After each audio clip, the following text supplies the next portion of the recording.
Hello everybody and welcome back to Odin's movie blog. I am the critic who is a cynic, hope doing well, and today I am on the way to go see Brightburn, which is the new movie that just came out last night. It tells the story of an alien that crashes and is raised by a family that lives on a farm. Doesn't that sound familiar? Yes, indeed. It is Superman being told from the story of instead of Superman growing up to becoming Superman and becoming a hero, this is what if, as the child is growing up, what if, as the kid with superpowers is growing up, he turns bad, he turns evil. And so this is actually not, of course, an official comic book, so they changed certain names, they changed certain basic plot points and such, based at least on the trailers that I've seen.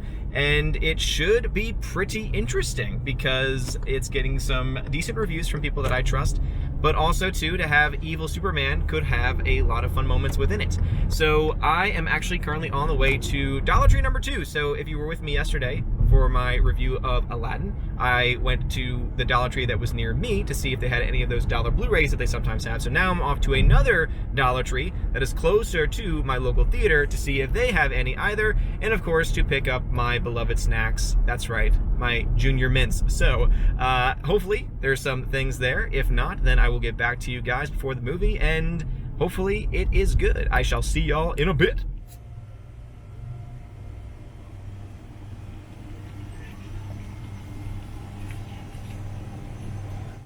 Alright, so that is Dollar Tree number 2 with no dollar Blu-rays. I swear they used to have them. Maybe it was just that one location in the mall. I'll have to go back there one day because there is a movie theater in the mall that I'm thinking of, but it's just, I mean, the theater near my house is very, very close to me. That one is a little bit further away. Plus there's more screens, more movies, meaning more independent films, more seats at my local theater compared to the one that's a little bit further away. But as always, got myself my Junior Mints ready for the movie, but I still got a little bit of time before the movie starts, and so I am going to pick up a little bit of lunch. I'm thinking some Taco Bell. Yeah, Taco Bell sounds really good right now.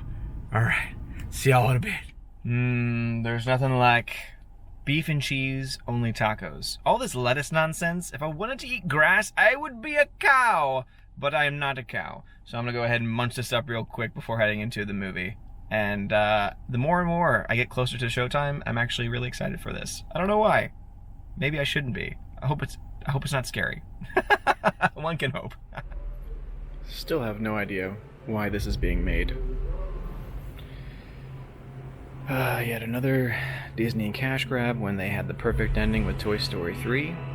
Really, no reason for this to exist.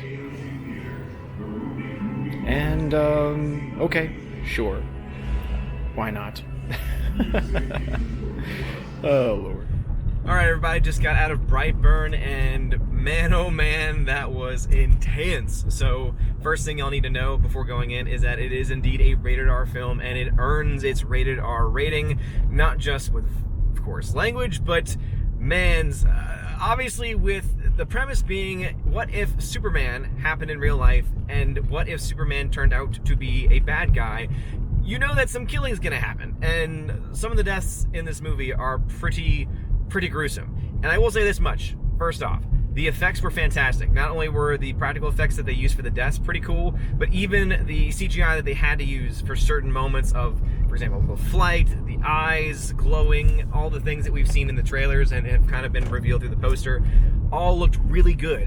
Obviously, they did put not just time and effort into the story, but they also put a lot of money behind the actual production itself, which is always a good thing, because a film like this with a smaller budget could have looked really cheesy, could have looked really just like corny, but it didn't. I mean, it looked so authentic, and that's the reason why this film is terrifying. I mean, it's not the typical type of film where you have like the ghost and everything like that popping up, though I will say there are some definitely, jump scare-esque type tactics, which I personally hate a lot, but it was more of a thriller, so you definitely got set up for them. They didn't really just come out of nowhere completely.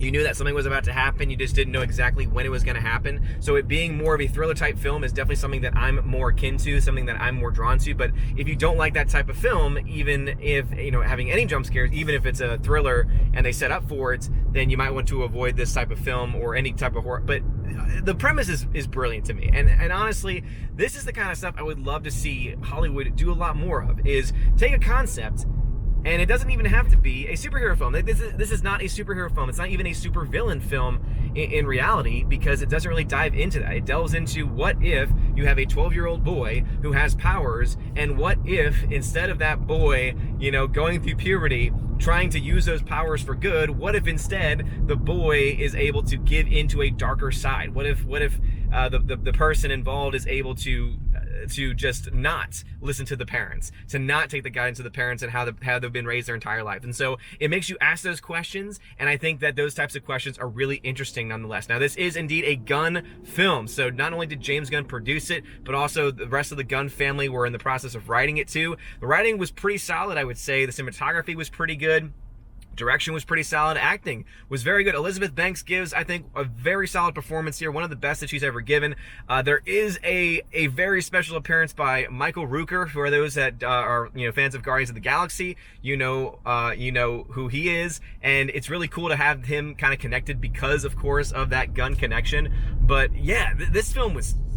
It was pretty good. I liked it. I liked it a lot. I tend not to like these types of films, like the scary types, but because the premise was already so interesting and well executed, well thought out, I think it's very good. Now, I do think that the pacing is a little off sometimes. The 12-year-old, or however old he is in real life, obviously not the strongest, but I think he does a very good job for the role he's been given, and I think that he takes direction very well too.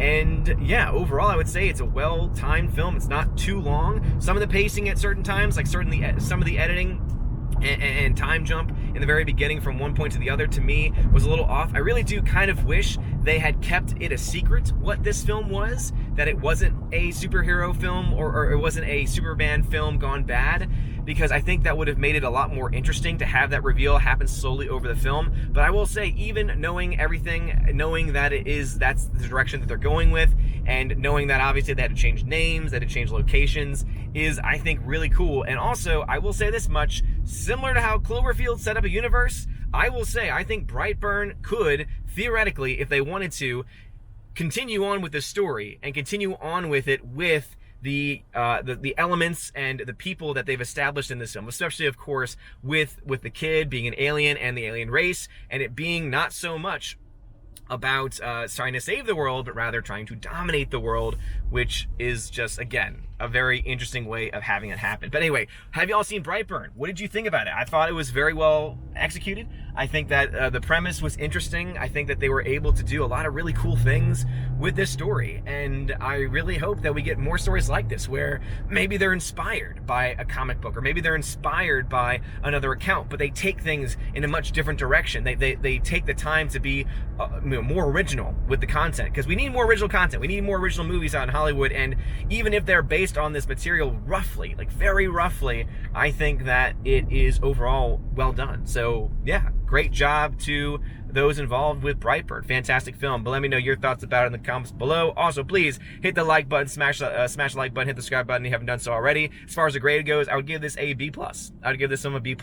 Definitely a very solid film. I would say, yeah, I would recommend it. If you like horror films, and I really think to call it a horror film, if you like thrillers, and if you don't mind some gory moments, then this film might be for you. So anyway, guys, thank you so much for watching. Have a wonderful day, and as always, God bless.